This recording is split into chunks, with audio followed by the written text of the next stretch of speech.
Welcome to e classmate math first class 12th chapter 13 probability NCERT book से। ये तीसरा दिन है आज प्रोबेबिलिटी पे। आज हम डिस्कस करेंगे प्रॉब्लम नंबर 11 से प्रॉब्लम नंबर 17 तक। ओके, आज हम 13.1 वाला चैप्टर जो एक्सरसाइज का है आज हम क्लोज करेंगे। इसमें जो 7 प्रॉब्लम बचे हुए हैं वो करके हम आज इसे क्लोज करेंगे। तो चलिए शुरू करते हैं। प्रॉब्लम नंबर 11, एक न्याय पासे को उछाला गया। घटनाओं E = 1 3 5, F = 2 3 एंड G = 2 3 4 5 के लिए निम्नलिखित को ज्ञात कीजिए। क्या है? फर्स्ट P E/F हमको फाइंड करना है, P F/E फाइंड करना है। ठीक है, तो वही कंडीशनल प्रोबेबिलिटी फाइंड करनी है। सारे पे जो फार्मूला हमने डिस्कस किया था पहले वाले वीडियो में, उसी पे बेस्ड सारे सवाल हैं। इसको हम फाइंड करेंगे। हमें ये आंकड़े हमारे पास ये दिए हुए हैं। E दिया हुआ है, F दिया हुआ है, G दिया हुआ है। तो हमें P E/F, P F/E and P E/G ये सब फाइंड करने हैं। तो चलिए फाइंड करते हैं। तो दिया हुआ है F = दिया हुआ है, G = दिया है। ये इवेंट हमें दिए हुए हैं। अब हम इसे सॉल्व करेंगे। हमें फाइंड करना है P E/F। तो आपको पता है क्या उसमें प्रॉब्लम में क्या है? एक पासे को उछाला गया है तो प्रतिदर्श समष्टि आपका यस = क्या हो जाएगा? यस = क्या हो जाएगा आपको? 1 2 3 4 5 6 इतने नंबर आ सकते हैं उसमें। यानी आपका प्रतिदर्श समष्टि में कितने अवयव हैं? 6 अवयव हैं। ओके, तो हमें फाइंड करना है P E/F = आपको पता है क्या? P E × F/P/F। ओके, ये होता है फार्मूला। अब हमें P/F पता हो चल जाएगा। हमें P E × F निकालना है। E एंड F का इंटरसेक्शन। तो E × F E और F में जो कॉमन है 1 3 5 और 2 3, यानी केवल इसमें क्या कॉमन है? 3 और 3 कॉमन है। इसमें क्या है? सिर्फ एक अवयव। ठीक है, तब अब हम देखेंगे, लिखेंगे इसकी P E × F कितना है? 3, केवल एक अवयव इसमें। तो क्या हो जाएगा? 1 टोटल इसका प्रतिदर्श समष्टि क्या है? 6, 1/6 अपान P/F। P/F में आपको पता है F में 2 अवयव हैं, तो 2 अपान प्रतिदर्श समष्टि अपनी कितनी है? 6। ठीक है, यानी ये 6 अपान में कट जाएगा, ये बचेगा आपको 1/2। ये आपका हो जाएगा आंसर फर्स्ट का। अब हमें P/E भी फाइंड करना है। तो इसका क्या होगा? सेम चीज़ वही होता है, इंटरसेक्शन F E × F अपान P/E। अब की यहाँ F नीचे था तो यहाँ भी F नीचे था, यहाँ E नीचे, यहाँ इसलिए E नीचे आ गया। ओके, अब हम सीधा वैल्यू रखेंगे। इसकी वैल्यू आपको पता है कितनी आई थी? इसकी वैल्यू यहाँ पे आई थी 1/6। और P/E में कितने अवयव हैं? 3 अवयव है इसमें, तो 3/6 हो जाएगा आपका। तो क्या हो जाएगा? 6 कट जाएगा, 1/, ये आपका हो जाएगा आंसर। ठीक, अब हमें फर्स्ट हो गया। अब हमें सेकेंड सॉल्व करना है। सेकेंड में क्या है? इसमें हमको फाइंड करना है P E/G फाइंड करना है, P E/G/E फाइंड करना है। ठीक है, तो आपको पता है सेम चीज़ वही होता है, P E/G + E and G का क्या है? इंटरसेक्शन का प्रोबेबिलिटी फाइंड। तो E एंड G का इंटरसेक्शन E एंड G, इसमें क्या 1 3 5, इसमें क्या है 3 और 5, 2 3 4 5, इसमें कॉमन क्या है? 3 और 5, 3 और 5, यानी कितने? 2 अवयव कॉमन, 2/6 हो जाएगा आपका। 6 क्यों होगा? जो है आपका प्रतिदर्श समष्टि जो है इसमें 6 अवयव थे, प्रतिदर्श समष्टि में 6 अवयव थे। ओके, तो अपन 2/6 हो जाएगा अपान G में कितने अवयव हैं? G में आपको पता है, G में आपके 1 2 3 4 अवयव हैं, तो 4/6। ठीक है, 1/6 1/6 कट जाएगा, 2/4 = 1/, वो आपका ये आंसर आ जाएगा। ठीक, अब इसी में सेकेंड ये है, सेकेंड सॉल्व कर देंगे। यहाँ पे सेकेंड P G/E फाइंड करना है। P G/E आपको पता है सेम चीज़ वही, इंटरसेक्शन तो सेम ही है। और अपान E की क्या है? E में 3 अवयव है, 3/6, यानी कि 6 कट जाएगा, 2/3 आ जाएगा आपका इसमें आंसर। ओके, अब हम देखेंगे थर्ड नंबर में हमें क्या फाइंड करना है। थर्ड में हमें फाइंड करना है P E/F फाइंड करना है। ठीक है, तो आपको पता है, सॉल्व लिख देंगे, P E/F = क्या हो जाएगा? P E/F इंटरसेक्शन G अपान हो जाएगा आपका P/G। ठीक है, तो E/F का इंटरसेक्शन G। ठीक है, तो E/F का हो जाएगा आपका, हो जाएगा E/F आपका हो जाएगा E और F का यूनियन है। सब में इसके सारे अवयव हो जाए, दोबारा नहीं लिखना है। यूनियन मतलब इसमें से सभी अवयव आ जाने चाहिए। इस यूनियन के अंतर्गत E के सारे अवयव होंगे और F के भी सारे अवयव होंगे। तो 1 2 3 5, 1 2 3 0.5। ठीक, ये आपका हो गया ई यूनियन एफ।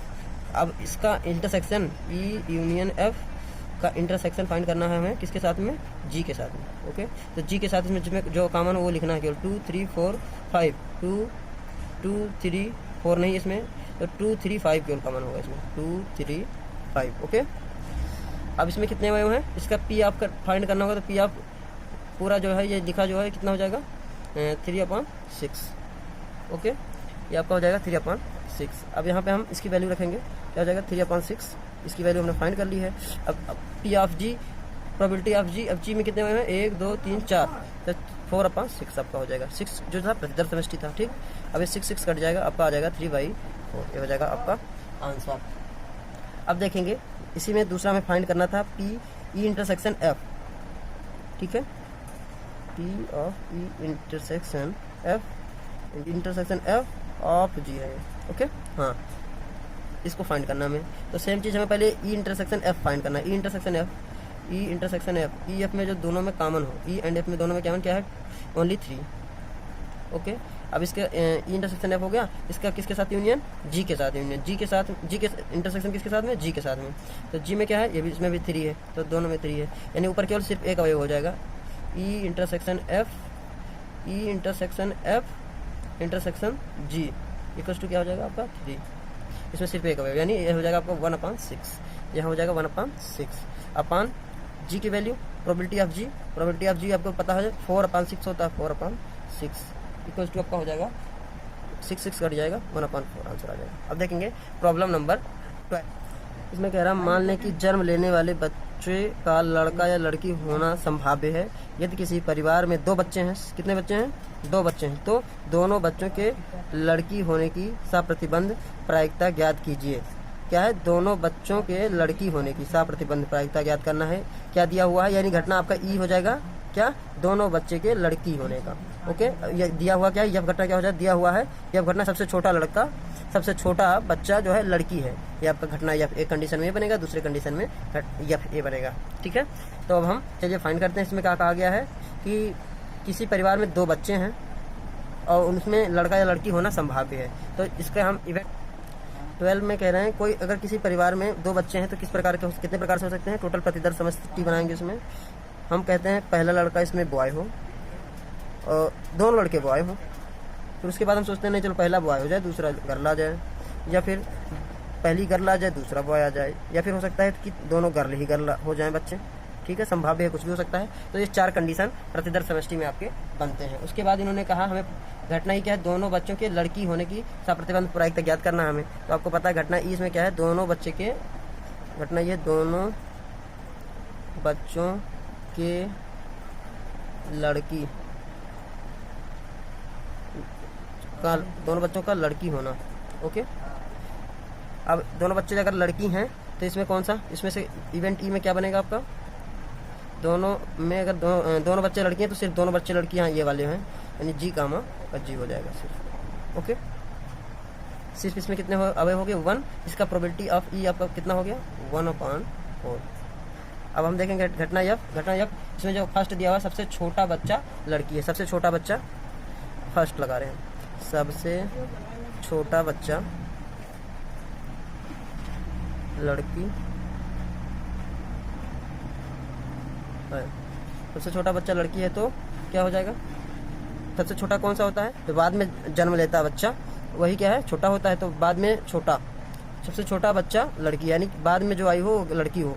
तो कितने कंडीशन में, बाद में लड़की इसमें आई, बाद में लड़की इसमें आई, यानी 2 हो जाएंगे इसमें, क्या हो जाएंगे बी कामा जी, दूसरे में हो जाएंगे क्या जी कामा जी। ओके, अब यानी घटना एफ की प्रोबेबिलिटी क्या हो जाएगी, प्रोबेबिलिटी हो जाएगी इसमें 2/4 इक्वल्स टू 2/4 ही लिखे रहते हैं, काटने में आराम रहता है। अब हम ई इंटरसेक्शन एफ फाइंड कर लेंगे। ई इंटरसेक्शन एफ आपको पता है, ई इंटरसेक्शन एफ जी वाला ही होगा, यानी 1/4 होगा, सीधा ऐसे लिख देते हैं। ओके, अब हम फाइंड करेंगे प्रोबेबिलिटी, ये पूछा है E/F इज इक्वल्स टू, आपको पता है probability of E intersection F upon probability of F. अब probability of E intersection F आपने निकाल लिया है कितना 1/4, तो 1/4 हमने लिख दिया अपान प्रोबेबिलिटी ऑफ घटना एफ, प्रोबेबिलिटी ऑफ एफ हमने एफ निकाला है कितना 2/4। ओके 4 कटेगा, आ जाएगा इसका 1/2 आंसर। ठीक है, अगर दोनों बच्चों के लड़की होना, अगर हमें फाइंड करना है कंडीशनल प्रोबेबिलिटी कि दोनों बच्चे लड़की हो जबकि दिया हुआ हो कि सबसे छोटा बच्चा लड़की है, तो हम इसकी क्या प्रायिकता है कि दोनों बच्चे लड़की हैं, आधी प्रायिकता है इसकी, 1/2 प्रायिकता है कि दूसरा जो बच्चा है, दोनों बच्चे जो हैं लड़की हैं। इसी में देख लेंगे सेकंड क्या कह रहा है। सेकंड क्या कह रहा था, सेकंड इसी में क्या कह रहा था, सेकंड इसी में बोल रहा है कि घटना जो यफ है आपका, न्यूनतम एक बच्चा लड़की हो, जो यफ है। बाकी तो सब वही रहेंगे, ई वाली घटनाएं तो समष्टि वाली तो वही रहेंगी। यफ इसमें केवल बदल रहा है, कह रहा है कि न्यूनतम एक बच्चा लड़की हो, न्यूनतम एक बच्चा लड़की हो। ठीक, न्यूनतम एक बच्चा लड़की हो, तो हम इसमें न्यूनतम एक बच्चा यानी कि कम से कम एक बच्चा लड़की होना चाहिए, तो यानी एक गर्ल होना चाहिए। बी दोनों बॉय हैं, इसको छोड़ देंगे, एक बॉय एक गर्ल, ये आ जाएगा बी कामा जी, या फिर जी कामा बी भी आ जाएगा। उसके बाद आ जाएगा आपका जी कामा जी। ओके, इसमें हो गया, इसका प्रोबेबिलिटी कितना हो जाएगा 1/3/4। ओके, अब इसमें आपको पता है ई इंटरसेक्शन एफ निकालेंगे, अगर ई इंटरसेक्शन एफ आप अगर निकालेंगे तो एफ में इतने हुए हैं और ई में क्या है, केवल जी कामा जी है। तो आपको पता है जी कामा जी दोनों का जो हमें इंटरसेक्शन निकालेंगे, मतलब दोनों में कॉमन क्या है, तो जी कामा जी ही कॉमन है, तो आपका ही हो जाएगा जी कामा जी। इसकी क्या प्रोबेबिलिटी है, इसकी प्रोबेबिलिटी क्या हो जाएगी 1/4। अब हमें प्रोबेबिलिटी ऑफ निकालना है E/F, सीधा सीधा वैल्यू पुट करेंगे। इंटरसेक्शन हमने निकाल लिया 3/4, इसका आया इंटरसेक्शन आया इसमें 1/4। ओके, और इसका जो वो आया है जी घटना एफ कितना है 3/4 4 कट जाएगा, आपका आ जाएगा ये 1/3 आंसर।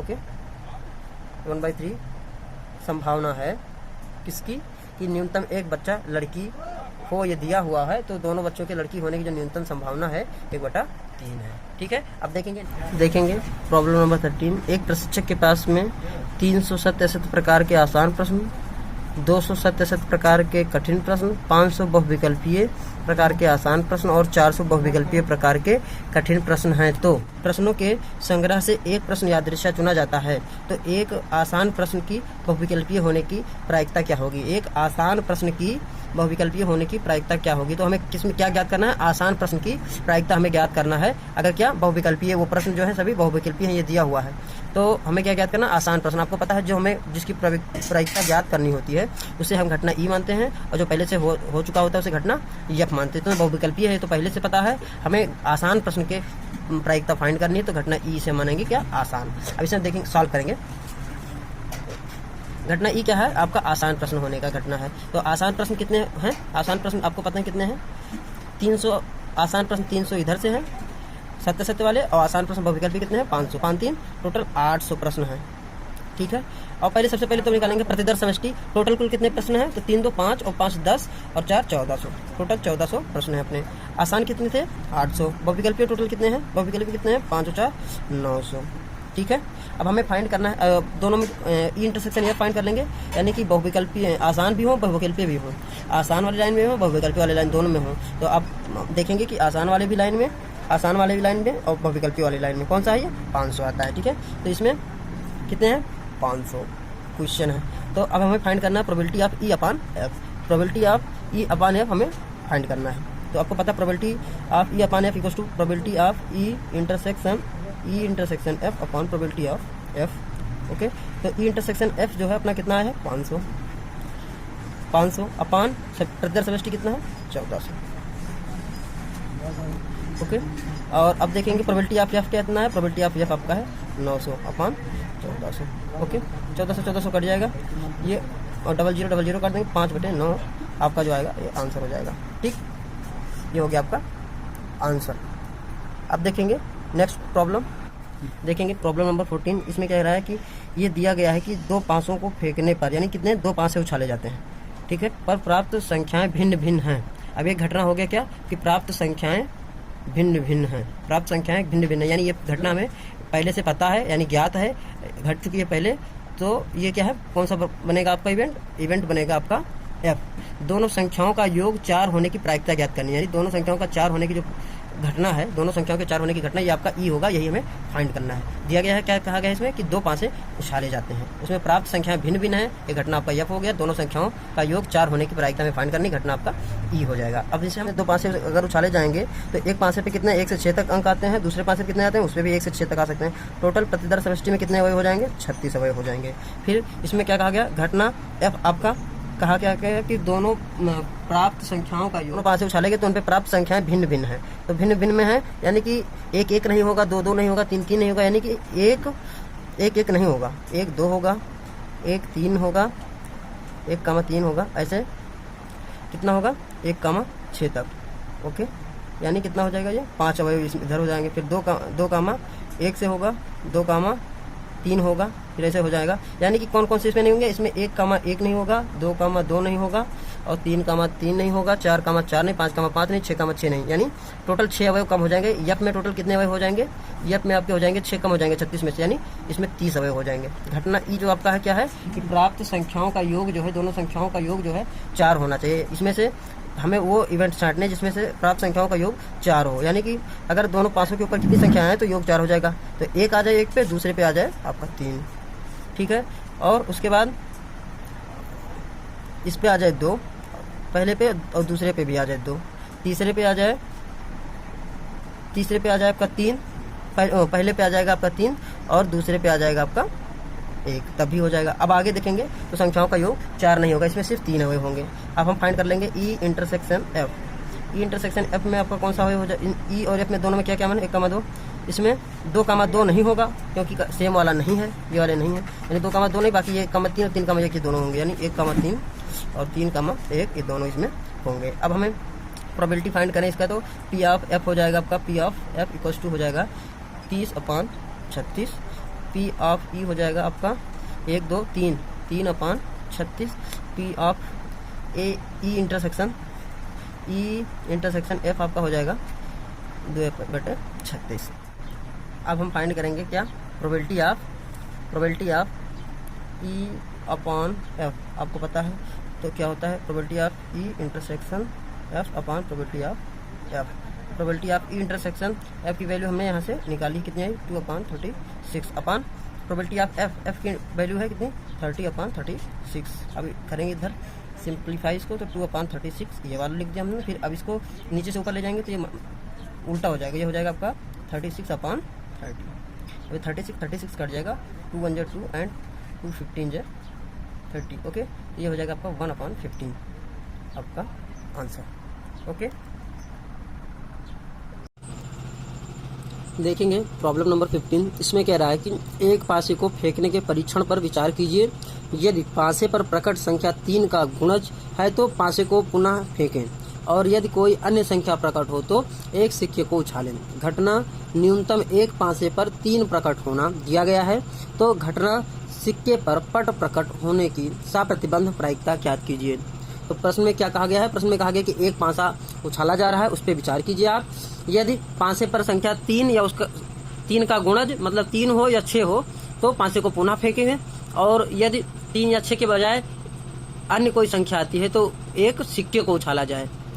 तो हमारे पास ये घटनाएं हैं, और इसी के आधार पर हमें फाइंड करना है क्या कि घटना सिक्के पर पट प्रकट होने की सप्रतिबंध प्रायिकता। ठीक है, तो चलिए देखते हैं, इसे ज्ञात करते हैं। कहा गया है कि एक सिक्के को उछाला जाता है, लिखेंगे सॉल्व। एक सिक्के को उछाला जाता है तो प्रतिदर समष्टि में कितने हो जाएंगे, ये सबसे पहले हम फाइंड करेंगे। तो एक सिक्के को उछालने में कितनी संख्याएं आ सकती हैं, 1 आ सकता है, 2 आ सकता है, 3 आ सकता है, 4 आ सकता है, 5 आ सकता है या 6 आ सकता है। ठीक, पहले में कहा गया कि अगर संख्या 3 या उसका गुणज है तो अगर 3 आता है तो एक पासा और उछाला जाएगा, यानी तो एक पहले से उछाला गया, दूसरा एक और उछाला जाएगा, तो 3,1 आ सकता है, फिर 3,2 आ सकता है, 3,3 आ सकता है, 3,4 आ सकता है, 3,5 आ सकता है, और 3,6 आ सकता है। इतने अंक आ सकते हैं। फिर 6 अगर आता है, 3 का गुणज बोला तो 3 या 6, तो अगर 6 आता है तो इस पर एक पासा और उछाला जाएगा, तो 6,1 हो सकता है, 6,2 हो सकता है, 6,3 हो सकता है, 6,4 हो सकता है आपका, 6,5 हो सकता है, या 6 हो सकता है। ठीक, और वो कह रहे हैं कि अगर 3 या 6 के गुणज के अलावा कोई अंक आता है तो हम एक सिक्का उछालेंगे। तो अगर हम 1 आ गया तो हम एक सिक्का उछालेंगे, तो 1 कामा हो सकता है हेड आ जाए, हो सकता है टेल आ जाए, तो 1 कामा टी हो जाएगा। ओके, इसमें भी सेम चीज है, वही ये टी रहेगा,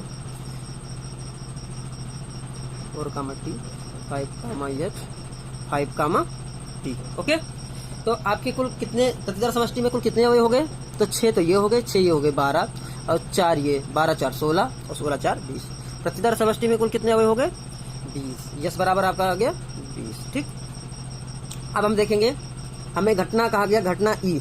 ठीक, ई घटना कौन सी होती है? जो हमें फाइंड करनी होती है। ठीक है, तो हमें क्या फाइंड करना है? हमें फाइंड करने के लिए कहा गया है कि सिक्के पर पट प्रकट होना।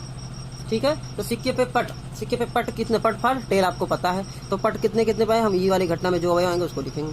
1 कामा टी यानी पट माने टेल, तो इसमें आया 1 कामा टी हो जाएगा, ये हो जाएगा 2 कामा टी, 3 इसमें कहीं है नहीं, 4 कामा टी एंड 5 कामा टी। पट प्रकट होना हमने उतार लिया, इसमें क्या आ गया? 4 अवयव आ गए। ठीक, इसकी प्रोबेबिलिटी आप ई कितनी हो जाएगी? 4 बटे प्रतिदर समष्टि में कितने अवयव? 20, यानी 1 बटा आपका 4 एकम 4, 4 पंचे 20, 1 बटा 5 आपका आ जाएगा। ओके, अब हम देखेंगे घटना यफ। घटना यफ में क्या कहा गया है? घटना यफ में कहा गया है कि न्यूनतम एक पासे पर संख्या 3 प्रकट होना। न्यूनतम एक पासे पे संख्या 3 प्रकट होना, तो एक पासे पे संख्या 3 प्रकट होना यानी कि कौन कौन से हो सकते हैं? इसको हम कॉपी करेंगे। ठीक, एक पासे पे 3, एक पासे पे 3 तो सब में है इसमें। ठीक है, तो इसको हम कॉपी करेंगे। क्या हो जाएगा यहाँ से? 3 कामा 1, 3 कामा 2, 3 कामा 3, 3 कामा 4, 3 कामा 5, 3 कामा 6। ओके, ये हो गया। इसमें से उसमें कम से कम एक नंबर जो है 3 है। क्या बोले हैं? घटना जो आपका यफ है, जो हो चुका पहले से, न्यूनतम एक पासे पर 3 प्रकट होना है, यानी दूसरे पासे भी एक 3 प्रकट हो सकता है। इस पे 6 कामा 3, कुल इसमें कितने अवयव हो गए? 7, 1 2 3 4 5 6 7। ओके, आपका पी ऑफ एफ आ गया 7/20। ओके, अब हम निकालेंगे P E by F equals to probability of E intersection F by probability of F. P intersection F हमें फाइंड करना है, तो पी इंटरसेक्शन ऑफ हम यहाँ से निकालेंगे, P intersection F. P E और एफ में हमें कॉमन ढूंढना है, तो ई में 1 कामा टी, 2 कामा टी, 4 कामा टी, 5 कामा टी, और एफ में क्या है? 3 कामा 1। इसमें टी कहीं है ही नहीं, यानी कि दोनों में अगर कॉमन देखा जाए तो कॉमन कुछ भी नहीं है, ये नल मैट्रिक्स रहेगा, नल मैट्रिक्स नहीं, नल सेट रहेगा। ठीक, इसमें कोई नहीं कॉमन है। ओके, तो पी इंटरसेक्शन एफ जो है नल रहेगा, तो आपको नल मतलब 0, इसमें 0 है, तो ये हो जाएगा आपका 0 बटे पी ऑफ एफ आपका कितना है? एफ है 7/20 इक्वल्स टू आपका 0, यही हो जाएगा आपका आंसर। ओके, आपका ऐसे में प्रॉब्लम नंबर 15 सॉल्व हो गया। आप देखेंगे प्रॉब्लम नंबर 16। प्रॉब्लम नंबर 16 में क्या कहा जा रहा है? प्रॉब्लम नंबर 16 में कहा जा रहा है कि P of A equals to half, तो P of B equals to 0, तो P of A by B बताइए। तो पी ऑफ आपको पता है, P of A by B जो होता है, P of A intersection B by probability of, ये जो नीचे है यहाँ पे बी, ये इंटरसेक्शन बी हमें दिया नहीं गया है। पी ऑफ ए दिया हुआ है हाफ, पी ऑफ बी दिया हुआ है 0।